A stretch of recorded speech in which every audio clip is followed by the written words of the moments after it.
Good morning, everyone, and welcome again to the kitchen.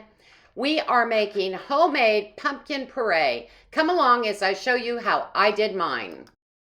Okay, the first thing I did was wash my pumpkin and cut it in half. Then I proceeded to scoop out all of the pulp and the seeds and reserve those in a separate bowl. I then took a piece of parchment paper, sprayed it with olive oil, and put my pumpkin face down in an oven, 350 degrees for about an hour, hour and a half.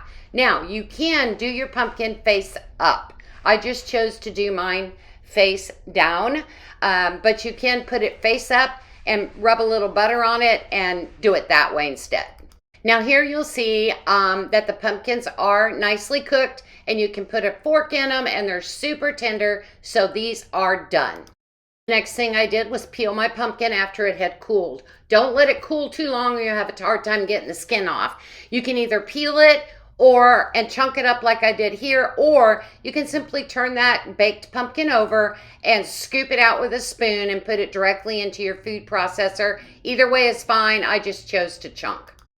The next thing I did was then take those chunks and put them in my food processor and begin puree. And here you can see it's all pureed, and then I take it from the food processor and put it into a bowl.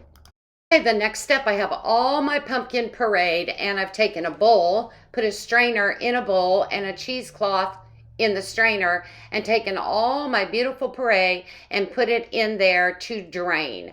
You don't want your puree too dry, but you don't want it soaking wet either. So this allows it to sit and drip slowly and get out the excess moisture and makes your perfect puree.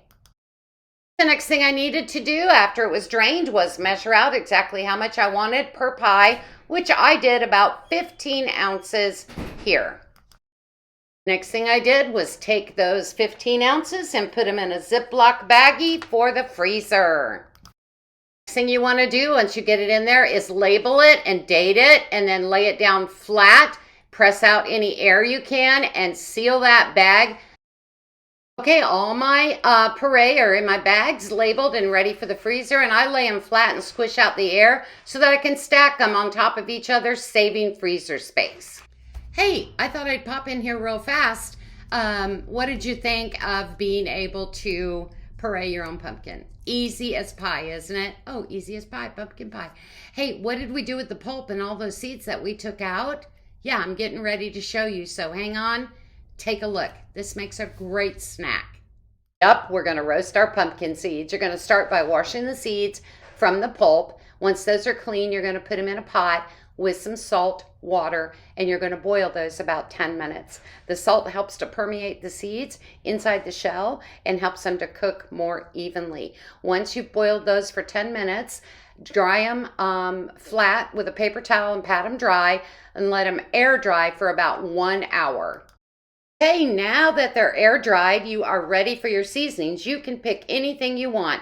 Preheat your oven to about 325 degrees and let that get going. We chose brown sugar and cinnamon for ours, but you could even do brown sugar and sage. You can do honey mustard and thyme. What about garlic and Parmesan? The possibilities are endless.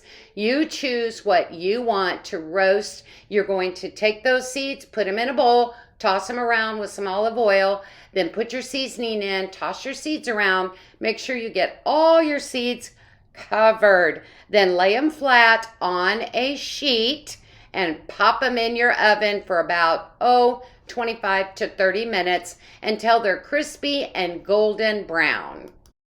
Okay, these are mine at the beginning of the roasting process. Here they are 25 minutes later. Yummy.